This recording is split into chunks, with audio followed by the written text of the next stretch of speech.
আজ যে মুসলমানদের উপর যে নির্যাতন চালানো হচ্ছে, এটার ধারক বাহক হচ্ছে হিন্দুত্ববাদ। এবং এখন যারা এই ধরনের নির্যাতনগুলো চালাচ্ছে, তারা একটা পলিটিক্যাল এবং একটা একটা বিশিষ্ট একটা আদর্শ ধারণ করে।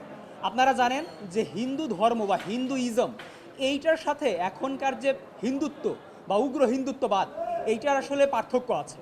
তো আজ যারা এই ধরনের নির্যাতনগুলো চালাচ্ছে, তারা বেশিরভাগই তারা এন্টায়ারলি হচ্ছে কি আপনার হিন্দুত্ববাদী আদর্শে বিশ্বাসী।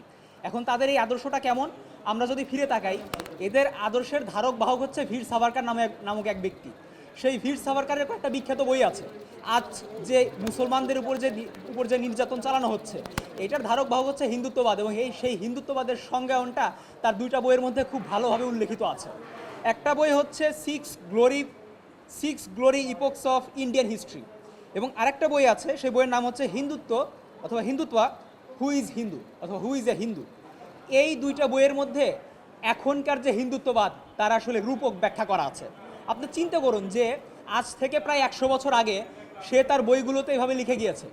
যেমন এই যে six glory epochs of Indian history, এই বইয়ের 8 নম্বর চ্যাপ্টারের 451 নম্বর প্যারায় উল্লেখিত আছে, এইভাবে উল্লেখিত আছে যে কোনো হিন্দু যদি যৌন চাহিদা ব্যতি রেখে যদি প্রতিশোধ নেওয়ার জন্য যদি কোনো মুসলমান নারীর উপর যদি যৌন নির্যাতন যদি চালায়, কোনো মুসলমান নারীকে যদি ধর্ষণ করে, তাহলে সেটা খারাপ কিছু না। এমনকি যদি কোনো হিন্দু শাসক বা কোনো হিন্দু যদি কোনো মুসলমানের সাথে যুদ্ধ জিতে যদি তাদের নারীদেরকে যদি ধর্ষণ না করে, তাহলে সেটা হচ্ছে তার পারভার্ট ভার্চু, মানে গান্ডু ভার্চু আর কি, গান্ডু গুণাবলী। আপনি চিন্তা করেন যে তাদের মুসলমানদের প্রতি জাতিগতভাবে তাদের দৃষ্টিভঙ্গি এইরকম।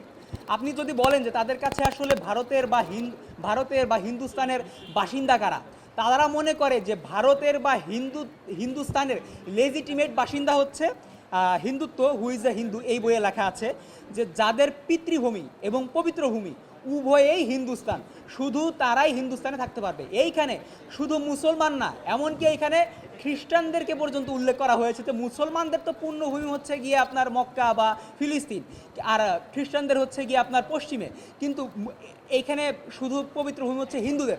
অতএব এইখানে শুধুই লেজিটিমেট বাসিন্দা হবে হিন্দুরা বা হিন্দুত্ববাদী যারা, তারা।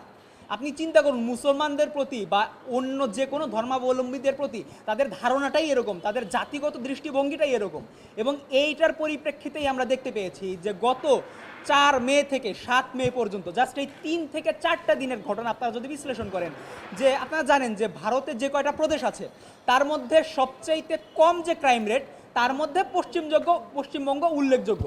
সেই পশ্চিমবঙ্গে গত এই 3-4 দিনের মধ্যে দেখা গিয়েছে যে শুধুমাত্র মুসলমান হওয়ার কারণে মানুষকে হত্যা করা হয়েছে। শুধুমাত্র মুসলমান হওয়ার কারণে তাদের বাড়িঘর বুলডোজার দিয়ে ঘুরিয়ে দেওয়া হয়েছে। শুধু মুসলমান হওয়ার কারণে তাদের নামাজরত অবস্থায় তাদেরকে পিছন থেকে তাদেরকে মকারি করা হয়েছে। মানে কোন পর্যায়ের অবস্থা আপনারা চিন্তা করুন, মসজিদে পর্যন্ত হামলা হয়েছে। যেই পশ্চিমবঙ্গে পূর্ববর্তী সময়ে ক্রাইম রেট ছিল অত্যন্ত কম, সেই হচ্ছে পশ্চিমবঙ্গে বর্তমান অবস্থা। এবং এখন তো মাত্র শুরু, সামনে যে কোন পর্যায়ের ভয়াবহ অবস্থা ধারণ করবে আমরা কেউ নিশ্চিতভাবে বলতেই পারি না।